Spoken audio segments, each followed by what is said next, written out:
Hi, my name is Haley Jones. Today I will be discussing Midori's 5 stages of grief through various scenes. Grief is defined as a deep sorrow. While Midori isn't mourning a tragic death, she is grieving the fact that the son she has been raising is not her biological child, and the ongoing situation regarding that fact. Firstly, the feeling that crashes into Midori is instant shock. She has been raising Kita for the past 6 years. After receiving an interesting call from the hospital she gave birth in, she and her husband got the tragic news that Kita was not their biological child.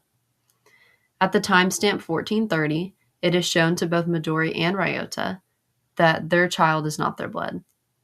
As almost any other mother would react, Midori is completely shocked and has no idea what she is supposed to do. She loves her son dearly, even if he isn't her biological child.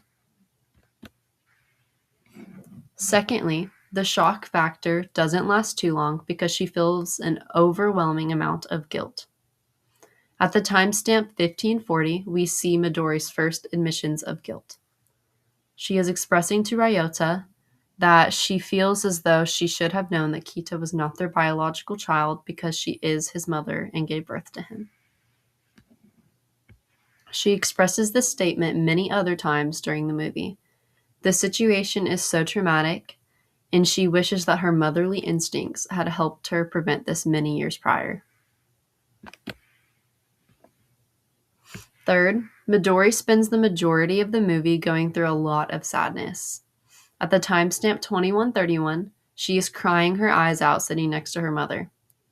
They had just come back from discussing all the implications with Yukari and Yudai, Kita's biological parents. She is crying both from her initial guilt and because she is emotionally confused. Midori doesn't know the right steps to take, and she feels as though she has no control over the situation. At the timestamp 3922, they have swapped the children for the first night.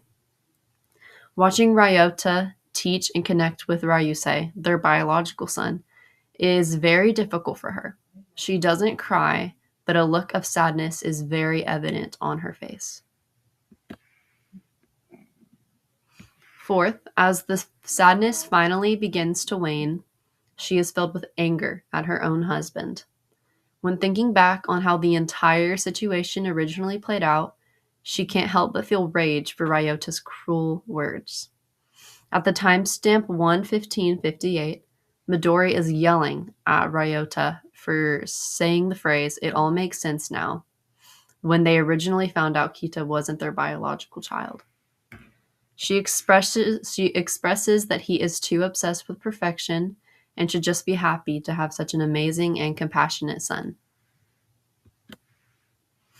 Lastly, Midori finally accepts the fact that this entire situation is out of her control, and that she and Ryota need to take Ryusei as their son from now on. At the timestamp 1:22:30, Ryota tells Yukari that Kita always wanted a brother and that she is happy that he will finally have siblings with his new family. They even share a hug because they now have shared trauma within this situation. As hard as it is, she accepts the decisions that the other parents have made and decides to take Ryusei. To conclude, Midori went through a horrific situation within the movie, like father, like son. She goes through her own stages of grief because she loves her son Kita dearly. After feeling shock, guilt, sadness, anger, and acceptance, she finally seems to pull herself back together for the sake of her new family. Although the movie ends differently, with Ryota deciding that maybe blood doesn't matter more than love, Midori experiences a completely different battle within herself throughout the beginning of the movie to 75% in it.